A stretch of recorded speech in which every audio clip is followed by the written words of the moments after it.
오늘 이 아침에 내게 가져오라라는 말씀의 제목을 가지고 우리 함께 하나님의 말씀을 좀 나누도록 하겠습니다. 오늘의 말씀은 우리가 어렸을 때부터 주일학교 때부터 많이 들어온 오병이어의 말씀입니다. 교회를 다니지 않는 사람들도 이 오병이어로 예수님께서 기적을 행하셨다는 말씀은 잘 알고 있는 말씀입니다. 이 오병이어의 말씀은요, 마태, 마가, 누가, 요한 이 네 복음서에 동시에 기록된 유일한 기적의 말씀입니다.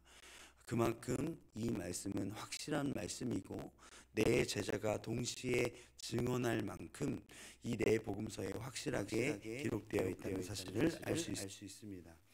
오늘 말씀으로 예수님이 빵 5조각과 물고기 2마리로 5,000명의 성인 남자를 먹이신 말씀인데 여자들과 어린이를 제외하면 5,000명이라고 오늘 21절 말씀에 있었죠. 어린이와 여자들까지 모두 포함하면 약 10,000명에서 20,000명이나 되는 많은 인원을 빵 5조각과 물고기 2마리로 예수님께서 먹이신 말씀이 바로 오늘의 말씀입니다. 이 오병이어의 말씀을 통하여서 2023년 2월을 마무리하는 이 시점에서 우리가 과연 어떻게 삶에 적용할 수 있을까? 오늘 삶의 말씀을 통하여서 같이 함께 좀 나누길 원합니다.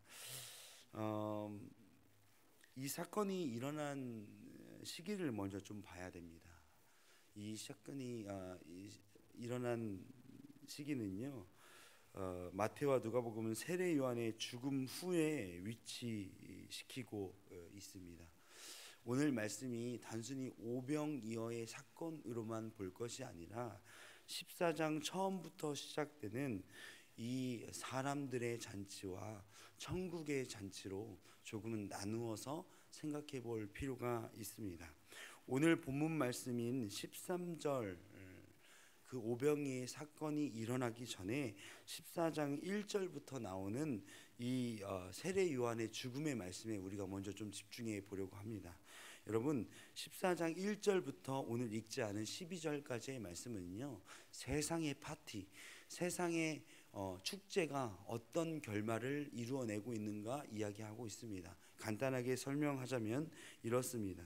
이 14장 1절부터 12절은 세례 요한의 죽음에 관한 말씀인데요, 헤롯 안티파스라는 사람이 그의 동생이었던 빌립의 아내, 즉 제수 씨와 결혼을 하게 되는 이 사건이 벌어지게 됩니다. 헤롯 안티파스는 원래 아레타스의 딸과 결혼했지만 이 제수 씨인 헤로디와 결혼하기 위해서 이혼했고, 헤로디아도 그 헤롯 왕의 동생인 빌립과 이혼했습니다. 왜요?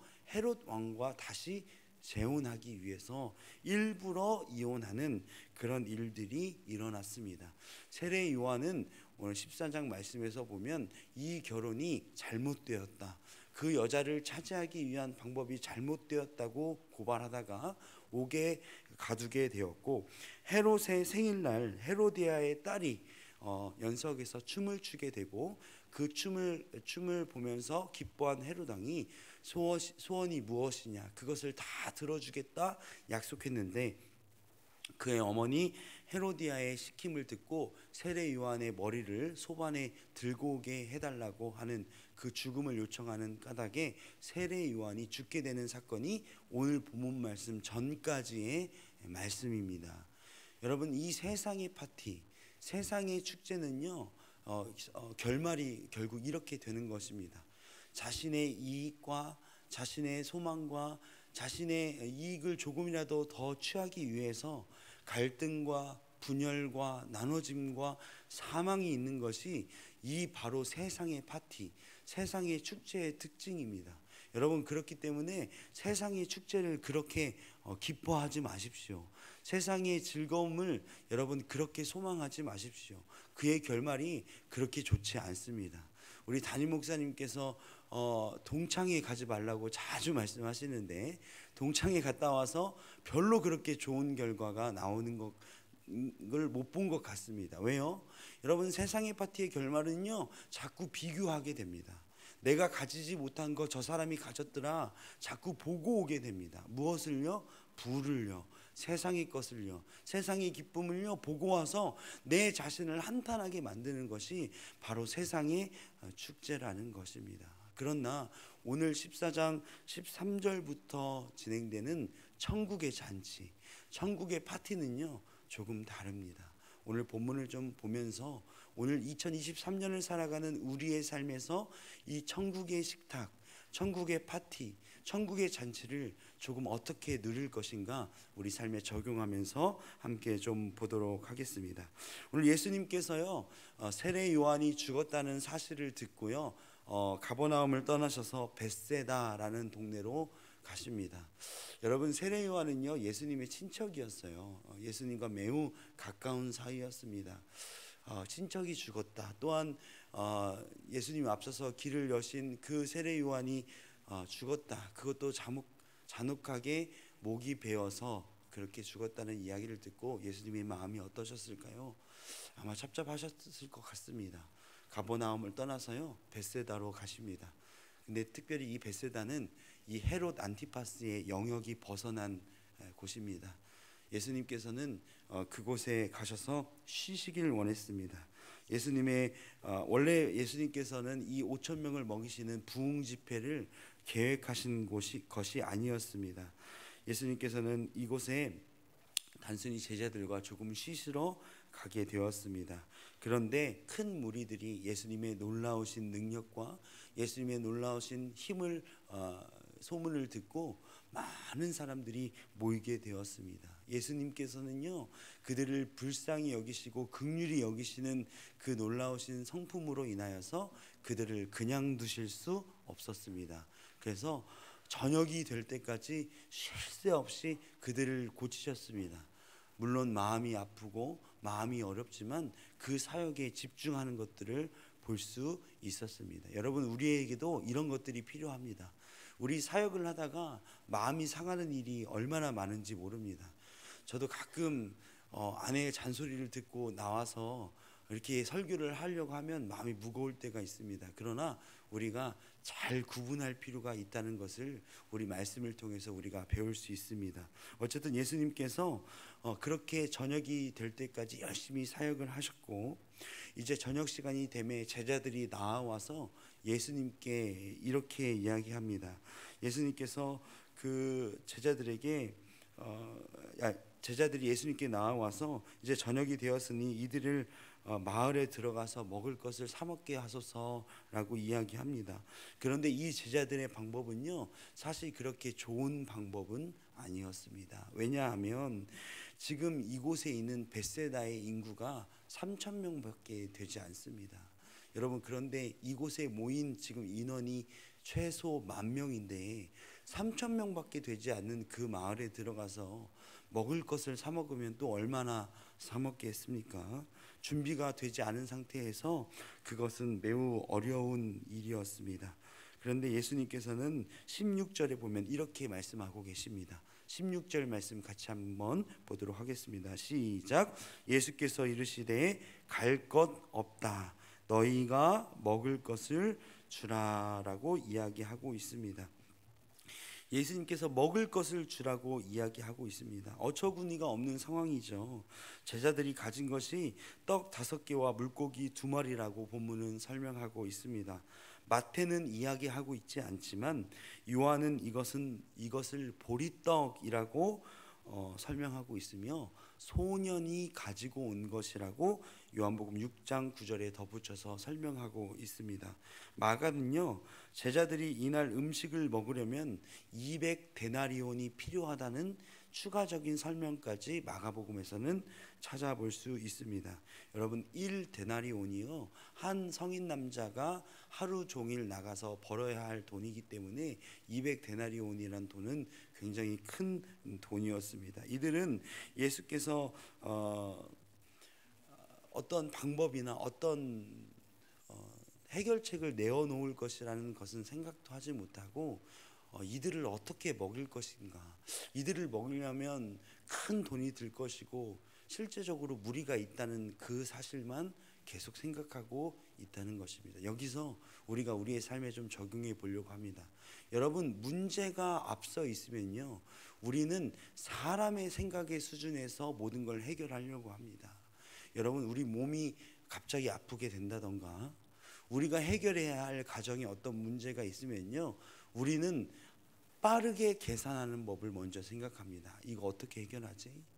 이거 언제까지 해결되어야 하는데, 며칠까지 마감인데, 이거 이렇게 빨리 안 되면 나에게 이 정도의 손해가 오는데, 이런 사람적인 생각, 세상적인 생각을 먼저 하게 되는 것이 사실입니다. 여러분, 그러나 믿는 자들에게 우리 예수님께서 오늘 말씀처럼 갈 것 없다, 너희가 먹을 것을 주라 라고 선포하고 계십니다. 갈 것 없다, 이 말씀이 우리에게 마음을 치는 말씀이 되는 것 같습니다. 여러분, 어디로 가야 한다는 것이죠? 우리의 삶이요, 어디를 향해 가고 있냐는 것입니다. 세상을 향해 가고 있는가? 세상의 방법을 추구하며 살아가고 있는가? 세상의 해결책을 찾아서 이리저리 바쁘게 뛰고 있는 그 삶을 보시며 예수님께서 오늘 우리에게 갈 것 없다라고 이야기하고 계시는 것 같습니다. 여러분 삶 속에서요, 무엇을 위해 그렇게 바삐 가고 계십니까? 어떤 해결책을 찾으려고 무엇을 향해 달려가고 계십니까? 오늘 예수님께서 우리의 삶에 갈 것 없다 하시는 이 말씀을 우리의 삶에 좀 적용해 보았으면 좋겠습니다. 제자들이요, 그 가지고 있는, 소년이 가지고 있는 떡 5개와 물고기 2마리를 이제 드디어 예수님께 가져오게 되는 사건이 이 두 번째 사건입니다. 18절 말씀을 우리 같이 한번 보도록 하겠습니다. 18절입니다. 시작. 이르시되 그것을 내게 가져오라 하시고. 예수님께서는요, 제자들에게 요청하셨습니다. 비록 별거 안 돼 보이는 그것을 나에게 가져오라. 여러분, 예수님의 사역은요, 우리 것을 내어 드릴 때 그 사역이 시작됩니다. 우리 손에 꾹 움켜쥐고 있는 그 순간은요, 아무것도 되지 않습니다. 떡 5조각과 물고기 2마리, 한 소년이 먹기에도 부족한 양입니다.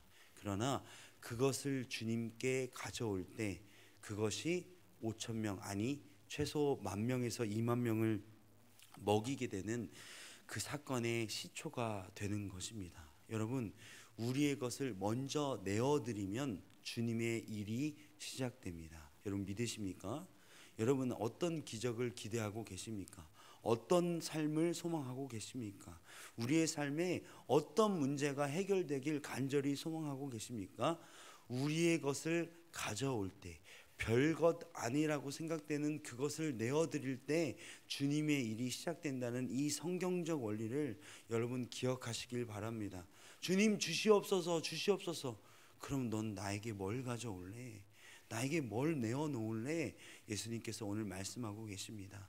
여러분 무엇을 드리시겠습니까? 여러분의 시간입니까? 여러분의 마음입니까? 여러분의 정성입니까? 은사입니까? 무엇을 내어드릴 때 주님께서 일하실 수 있으시겠습니까? 그것을 여러분 잘 기억하시는 우리의 삶이 되었으면 좋겠습니다.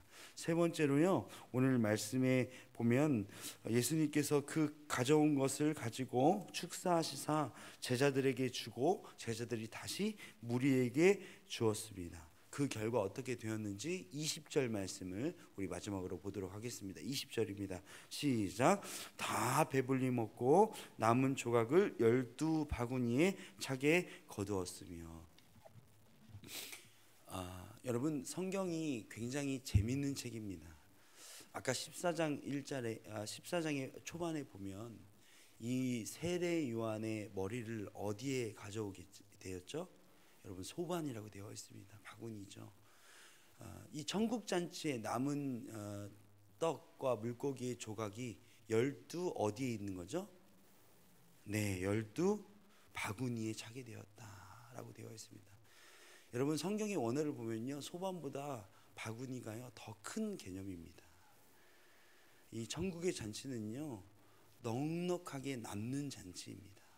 여러분 비록 우리의 시작은 떡 5조각과 물고기 2마리의 작은 시작이었지만 결국 12다 먹이고 12바구니가 남는 놀라운 축복이 보여지는 말씀이 바로 천국의 잔치입니다. 여러분, 우리 예수님과 우리 하나님은요 그렇게 째째하고 작으신 분이 아닙니다. 우리의 생각만큼 그렇게 작고 우리의 생각 안에 그 하나님을 가두는 여러분 그런 불상사가 없기를 간절히 소원합니다. 주님은요 우리의 생각보다 훨씬 크신 분이십니다. 예, 우리는 걱정하죠. 이 5천 명 어떻게 먹이지? 이 5천 명 어떻게 해결해야 될까? 여러분 그렇게 생각하지만 예수님께서 기적을 보이시사 충분히 먹고도 12바구니를 남기셨습니다. 천국의 잔치는요 이렇게 남는 잔치입니다. 말씀을 마무리하겠습니다. 여러분 우리의 삶에서 예수님께서 우리와 동행하시고 지금도 성령 하나님께서 우리와 인생을 함께 하신다는 사실을 여러분 믿으십니까? 예, 이 마태복음 14장에 있는 이 네 복음서에 다 기록된 오병이어가 실제로 일어난 일이라는 사실을 여러분 믿으십니까? 그런데 우리의 삶에서는 왜 이런 주님의 도우심이 없을 거라고 생각하며 살아가고 계십니까? 예, 7001번 버스를 타고 출근하는 나에게, 국반정동에서 장을 보는 나에게, 킹마트 가가지고 아침거리를 사가는 나에게, 오늘 아침에 출근해서 또 회의가 잡혀있는 나에게도 하나님께서 우리에게 동일한 은혜를 주실 줄 여러분 믿으시길 바랍니다. 제자들이요 믿지 못했어요. 예수님께서 뭐하고 계셨죠? 밤새 저녁이 되도록요 병든 자들을 고치시는 기적을 계속적으로 보여주고 계셨어요. 그런데요 이 산 사람들에게 먹을 것을 배불리 먹이시리라는 그것은 예측하지 못했습니다. 우리의 생각으로 주님의 은혜를 제약하지 마십시오. 우리의 생각보다 크게 일하실 수 있는 분이 바로 하나님이십니다. 오늘도 우리의 삶에서 그렇게 크게 일하실 하나님을 좀 크게 기대하십시오. 우리가 기대하는 만큼, 아니 그 더 이상 주님께서 충분히 채우시고 중요한 건 남게 하실 것입니다. 그것이 천국의 잔치며 하나님의 방법입니다. 우리 오늘 하루를 살아갈 때 넉넉하고 충분히 채우시는 그 하나님의 은혜를 경험하는 하루가 되길 간절히 소원합니다. 기도하겠습니다.